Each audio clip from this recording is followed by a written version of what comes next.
Hello friends, सभी को नमस्कार। Welcome back to my YouTube channel. साथियों, आज की वीडियो त्रिस्तरीय पंचायत चुनाव उत्तर प्रदेश 2021 से संबंधित है। साथियों, मेरी ड्यूटी द्वितीय चरण के मतदान में जनपद मुजफ्फरनगर में पीठासीन अधिकारी के रूप में लगी थी। साथियों, आज की वीडियो में मैं आपके समक्ष अपने कुछ अनुभव साझा करना चाहता हूं और अपने साथियों को बताना चाहता हूं कि एक पीठासीन अधिकारी को चुनाव के दौरान किन किन बातों का ध्यान रखना चाहिए, क्योंकि अभी तृतीय और चतुर्थ चरण का मतदान बाकी है और अनेक साथी ऐसे हैं जिनकी पीठासीन अधिकारी के रूप में ड्यूटी लगी है और वो इन दोनों चरण में अपनी ड्यूटी बारी बारी से देने वाले हैं। साथियों, वीडियो शुरू करने से पहले आपसे निवेदन है कि यदि आप मेरे YouTube चैनल पर पहली बार विजिट कर रहे हैं तो प्लीज़ आप मेरा YouTube चैनल जरूर सब्सक्राइब करें। साथ ही अगर आप चाहते हैं कि आपको इस प्रकार की इन्फॉर्मेटिव वीडियो मिलती रहे तो मैंने इसके लिए व्हाट्सएप और टेलीग्राम ग्रुप बनाए हैं। दोनों ग्रुप का लिंक आपको वीडियो के डिस्क्रिप्शन बॉक्स में मिल जाएगा, आप वहाँ से ज्वाइन कर सकते हैं। तो साथियों, शुरू करते हैं। तो मैं आपको बताता हूँ कि एक पीठासीन अधिकारी को कौन कौन से कार्य करने चाहिए और किन बातों से उसको बचना चाहिए। साथियों, पंचायत चुनाव विधानसभा चुनाव और लोकसभा चुनाव से थोड़े अलग होते हैं। आपको ध्यान होगा कि लोकसभा चुनाव और विधानसभा चुनाव में प्रशिक्षण के दौरान पीठासीन अधिकारी को एक बैग मिलता है जिसमें चुनाव के दौरान जो हमारे लिफाफे बनते हैं वो हमें पहले ही मिल जाते हैं। उन लिफाफों पर हम पहले से ही कवर स्लिप लगा लेते हैं और उनको तैयार कर लेते हैं।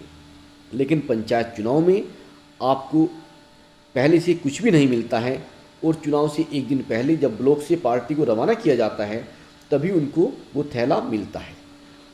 तो साथियों, मैं आपको बताना चाहूँगा कि आप पहले से ही जो आपके लिफाफे बनते हैं 29 के लगभग सांवेदिक लिफाफे हैं और 10 असांवेदिक, आपको उनकी कवर स्लिप पहले से ही तैयार कर लेनी चाहिए ताकि जब आपको एक दिन पहले वो लिफाफे मिलेंगे आपको वहाँ जाकर के और वो कवर स्लिप बारी बारी से उन लिफाफों पर चिपका दें और उसमें अपनी एंट्री पूरी कर दें। उस कवर स्लिप में आपको कुछ एंट्री पहले से ही पूरी कर देनी चाहिए, क्योंकि आपको पता होता है आपकी ड्यूटी किस ब्लॉक में है, आपका जनपद कौन सा है, आपकी पोलिंग पार्टी संख्या कौन सी है, मतदान का दिनांक कौन सा है, पीठासीन अधिकारी के हस्ताक्षर वगैरह ये सब एंट्री होती है। ये सब आप उसमें पहले से ही पूरी करके रखें। उसमें रह क्या जाता है कि उसमें विधान जो विकास खंड का नाम होता है वो रह जाएगा, मतदान स्थल का नाम रह जाएगा, मतदान स्थल की संख्या, ये 2-3 एंट्री रह जाती हैं, ये आपको वहीं पूरी करनी है। तो मेरी आपको सलाह है कि आप सभी लिफाफों पर लगने वाली जो कवर स्लिप होती हैं वो पहले से ही बनाकर तैयार रखें। जैसे ही आप चुनाव से एक दिन पहले ब्लॉक पर जाएंगे आपको थैला मिल जाएगा। सबसे पहले आप लिफाफे निकालें और उन पर वो कवर स्लिप चिपका दें और एंट्री पूरी कर दें। तो अगर आप इस काम को पहले से ही घर से करके लेकर जाएंगे तो मेरा मानना यह है कि लगभग 2 से 3 घंटे आपके उस दिन बच जाएंगे। आप जितना ज़्यादा होमवर्क करके जाएंगे आपका कार्य वहाँ पर उतना ही बेहतरीन होगा। उसके बाद जो नंबर 2 पर मैं आपको बताने वाला हूँ वो बहुत ज़रूरी चीज़ है। साथियों, उस थैले में आपको बहुत सारे प्रपत्र मिलते हैं।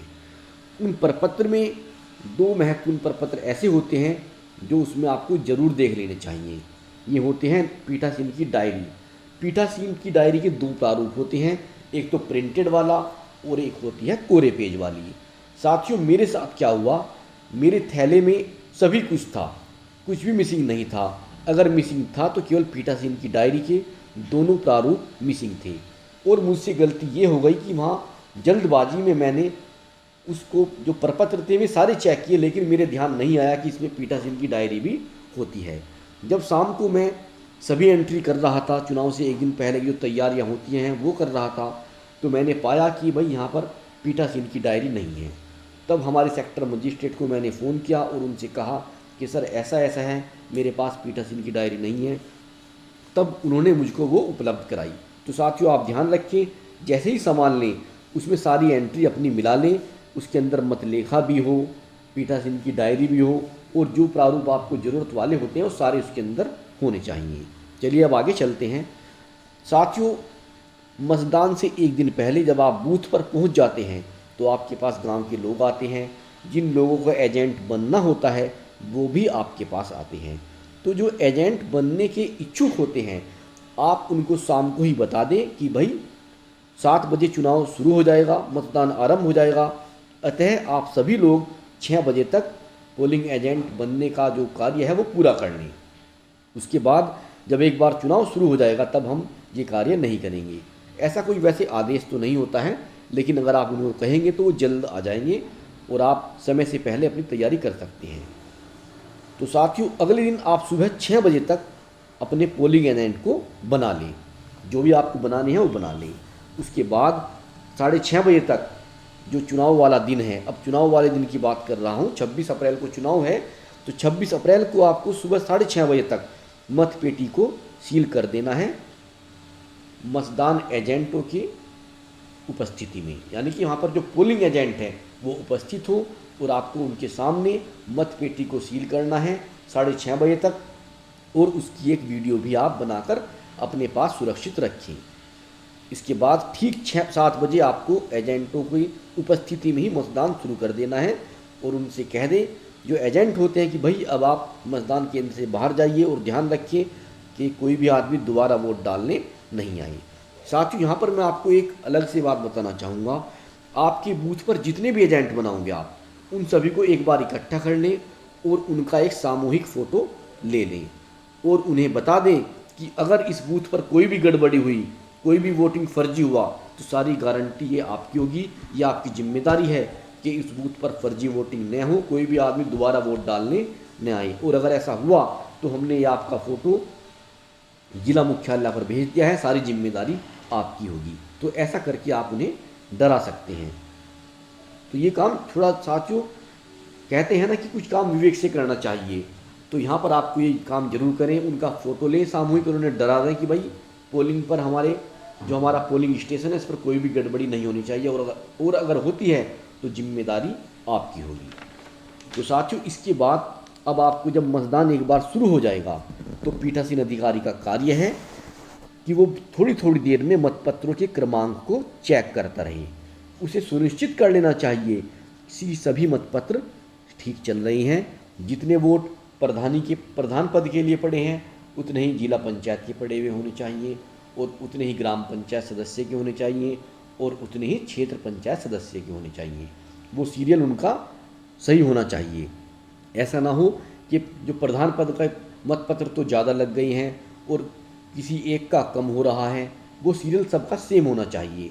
यह आपको बीच बीच में चेक करना है। और पीठासीन अधिकारी को चाहिए कि वो बीच बीच में लिफाफे तैयार करता रहे, अपने मतदान को भी ठीक से कराते रहें और अपने लिफाफे भी तैयार करते रहें। और आपका दायित्व बनता है कि आपके बूथ पर लाइन न लगे, क्योंकि साथियों इस बार चुनाव में जो P2 और P1 है वो भारी संख्या में आंगनवाड़ी कार्यकर्त्री लगाई गई हैं। तो ऐसे में आपको उनकी हेल्प करनी होगी। P2 की हेल्प आपको विशेष रूप से करनी होगी, क्योंकि P2 के पास सबसे ज़्यादा कार्य है। उसको जो हमारे पास मतदाता आएगा 4 प्रकार के मतपत्र देने हैं, उसके 4 जगह साइन भी कराने हैं, तो उसका काम ज़्यादा है। अगर आवश्यकता पड़े तो आपको उनकी हेल्प करनी चाहिए। और पीठासीन अधिकारी को अपनी पार्टी के साथ मित्रवत व्यवहार करना चाहिए। उसे अकड़ में नहीं रहना चाहिए कि भाई मैं तो पीठासीन अधिकारी हूँ, ये मेरे कर्मचारी हैं। उसको ऐसी सोच नहीं लानी चाहिए। पार्टी के साथ मित्रवत व्यवहार करो, एक टीम के रूप में कार्य करना है, तभी आप सफल हो पाओगे। बीच बीच में आप मतपत्रों के क्रमांक चेक करते रहें और पीठासीन की डायरी को भी मेंटेन करते रहें। विजिट सीट को भी आप मेंटेन करें। आपको विजिट सीट मिलती है, जो भी आपके बूथ पर विजिट करने आते हैं, जोनल मजिस्ट्रेट या सेक्टर मजिस्ट्रेट, वो उस पर साइन करते हैं, उसको आपको मेंटेन करनी है। तो मेन बात तो यही है साथियों कि आपको मतपत्रों के क्रमांक बीच बीच में चेक करने हैं, ताकि कोई मिसिंग ना हो। सभी के वोट बराबर पड़ने चाहिए। 4 पदों का चुनाव है, चारों पदों के वोट बराबर पड़ने चाहिए। जब शाम को चुनाव पूरा हो जाएगा ठीक 6 बजे, आप तुरंत नोट करें कि किस क्रमांक से किस क्रमांक तक के आपके मतपत्र यूज हुए हैं और कहाँ से कहाँ तक के शेष बचे हैं। उसी आधार पर आप मतलेखा बना लें। मतलेखा को आपको 4 प्रतियों में बनाना है। एक प्रति तो आपको बैलेट बॉक्स पर अंदर लगा देनी है, चारों की एक एक, और फिर जब आपको उसको कवर कर देंगे, उस कवर के ऊपर भी आपको एक एक लगानी है चारों की। 2 वहाँ लग गई और 2 आपको देनी है ले जाकर वहाँ पर जो काउंटर होगा जहाँ पर आप सामान जमा करोगे। जब आप काउंटर पर जाकर सामान जमा करोगे तो वहाँ पर आपसे मांगेंगे, सबसे पहले वो मतपत्र ही मांगते हैं। मतपत्र मांगेंगे और जो पेपर सील बची हुई हैं उनका लेखा मांगेंगे। जो पेपर सील का लेखा होता है वो भी वहाँ पर मांगा जाता है। बाकी तो सब कुछ आपको पता ही है। आप अपने सामान को भली भांति मेंटेन रखिए और वहाँ पर शाम को जमा कर दें। तो साथियों, मेरे अनुभव यही है कि आपको सबसे बड़ी चीज़ यही है कि आपको मतपत्र जो हैं वो ध्यान से रखने हैं, उनके सीरियल वाइज चेक करते रहें बीच बीच में। चारों पदों के लिए वोट बराबर पड़नी चाहिए। तो साथियों, आशा करता हूँ ये वीडियो आपको पसंद आएगा और आपके काम आएगा। अगर आपको वीडियो अच्छा लगे तो इसे आप लाइक करें और अपने अन्य साथियों को भी शेयर करें। इस वीडियो में इतना ही। मिलते हैं आपसे बहुत जल्द अगली वीडियो में। धन्यवाद।